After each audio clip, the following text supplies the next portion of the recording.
باب نمبر 445 المصلی یکون بینہ و بین الامام سترۃ، نمازی اور امام کے درمیان آڑ ہو تو کیسا ہو، یعنی اگر سترہ رکھیں دونوں کے بیچ میں تو کیسا رکھنا چاہیے۔ حدیث نمبر 765 اخبرنا قتیبہ قال حدثنا لیث عن ابن عجلان عن سعید المقبری عن ابی سلمۃ عن عائشہ رضی اللہ عنہا قالت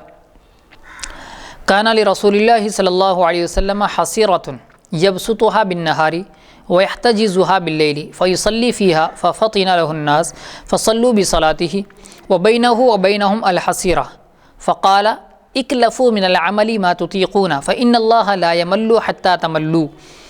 وإن أحب الأعمال إلى الله أدومه إن قل ثم ترك مصلاه ذلك فما عاد له حتى قبضه الله تعالى وكان إذا عمل عملا أثبته۔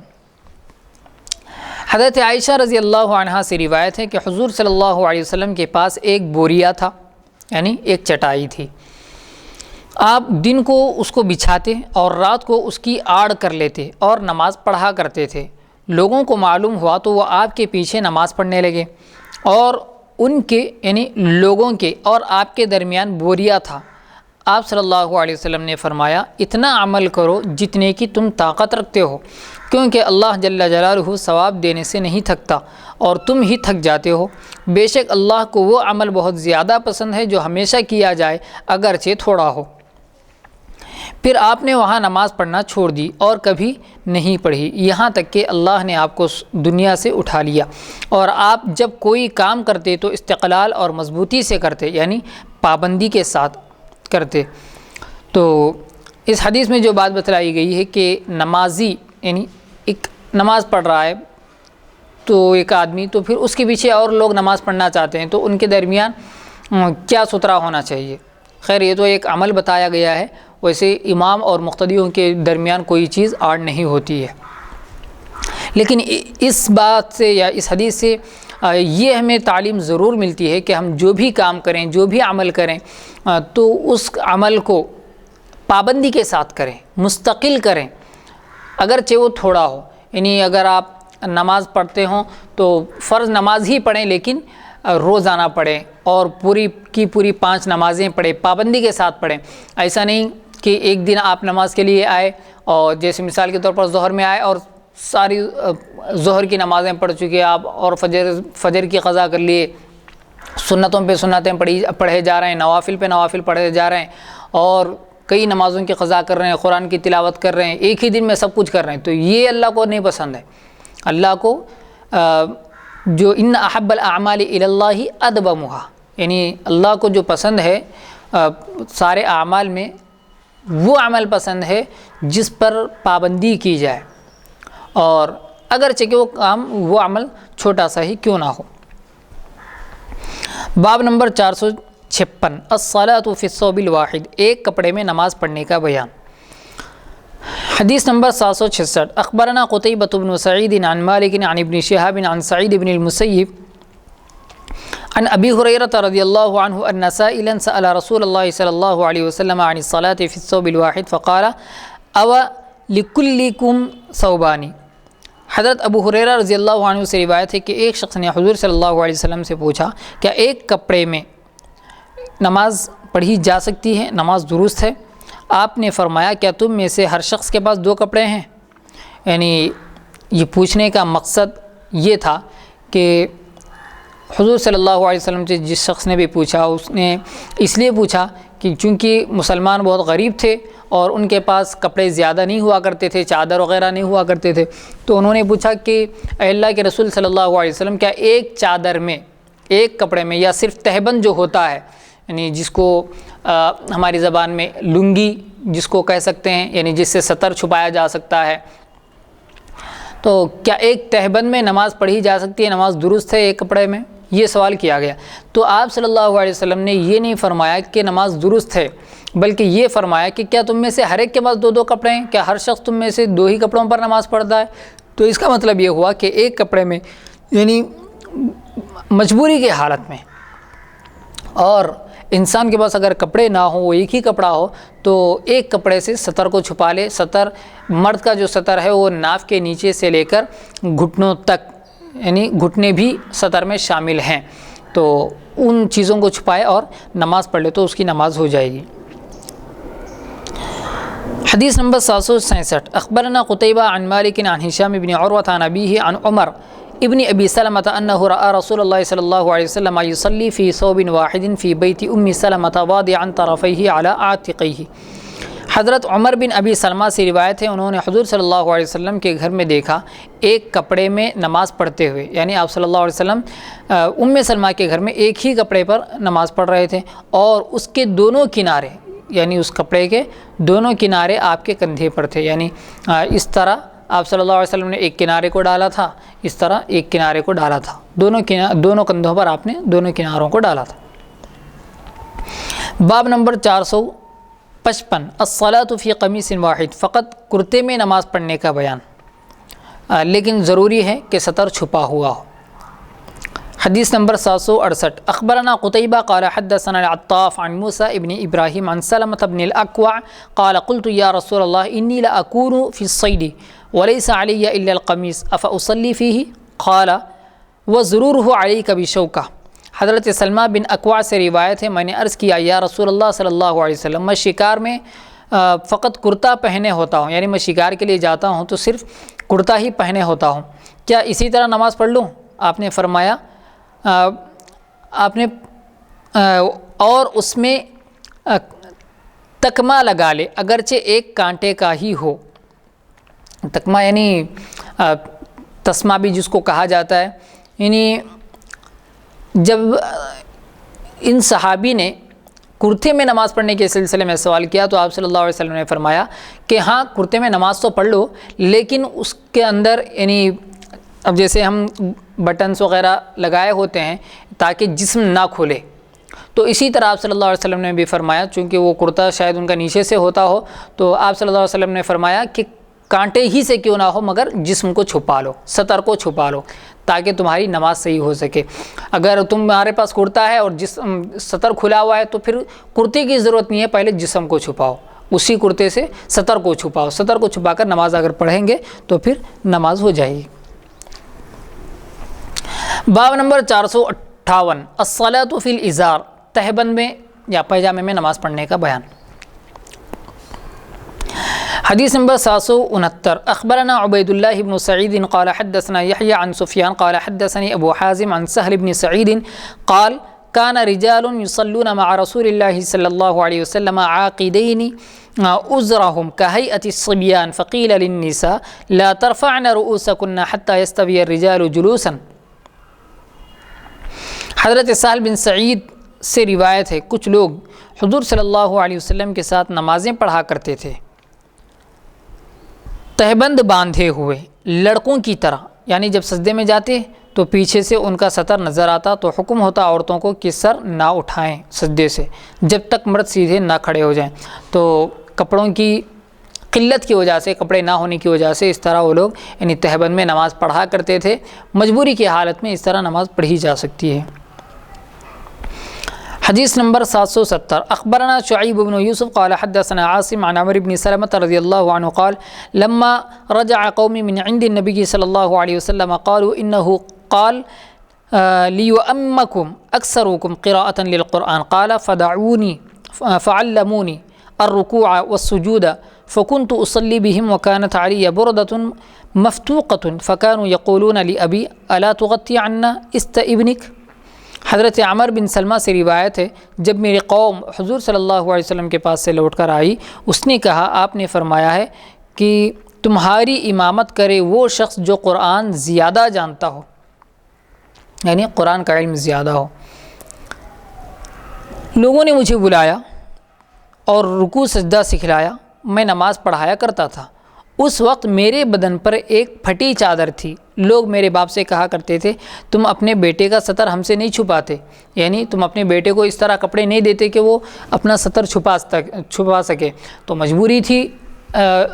غربت تھی مسلمانوں میں، یعنی مسلمان بہت غریب تھے، تو اس لیے